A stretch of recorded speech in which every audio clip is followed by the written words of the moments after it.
سفر میں امام کا پتہ ہی نہیں ہے کہ وہ مقیم ہے یا مسافر، اور ہم نماز کے بیچ میں شریک ہوئے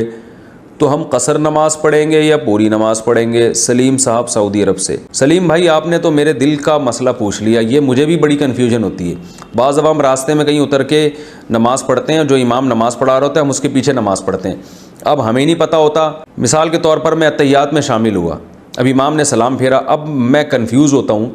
کہ یار یہ 4 رکعت کے بعد سلام پھیرا ہے یا 2 رکعت کے بعد پھیرا ہے،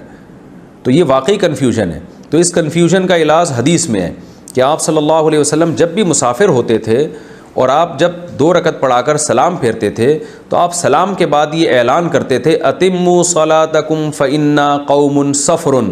اپنی نمازیں آپ لوگ مکمل کر لیں، ہم مسافر لوگ ہیں۔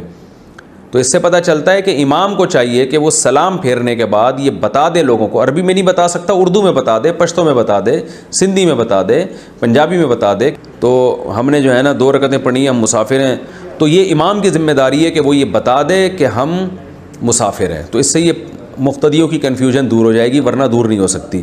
تو ورنہ یہ کہ آپ نماز پڑھنے کے بعد امام سے پوچھ لیں کہ بھائی کتنی پڑھی ہیں آپ نے، تو آپ 2 رکعتیں پڑھ لیں، پوچھ لیں، امام اگر کہے کہ میں نے 4 پڑھی ہے تو پھر 2 رکعتیں دوبارہ پڑھیں آپ، کیونکہ آپ انفرادی پڑھیں گے تو یہ والی نماز تو نہیں ہوئی۔ اور اگر امام نے کہا کہ میں مسافر ہوں تو پھر آپ کی ہو گئی غریبی میں۔ لیکن یہ امام کی ذمہ داری ہے کہ وہ سلام پھیرنے کے بعد لوگوں کو بتا دے کہ میں مسافر ہوں، نہیں بتاتا اس کا مطلب وہ مقیم ہے۔ لیکن آج کل اماموں کو یہ مسئلہ معلوم نہیں ہے، بہت سے اماموں کو، اور معلوم ہے تو وہ بتاتے نہیں ہیں، تو اس لیے مقتدی کنفیوژن کا شکار ہو جاتے ہیں۔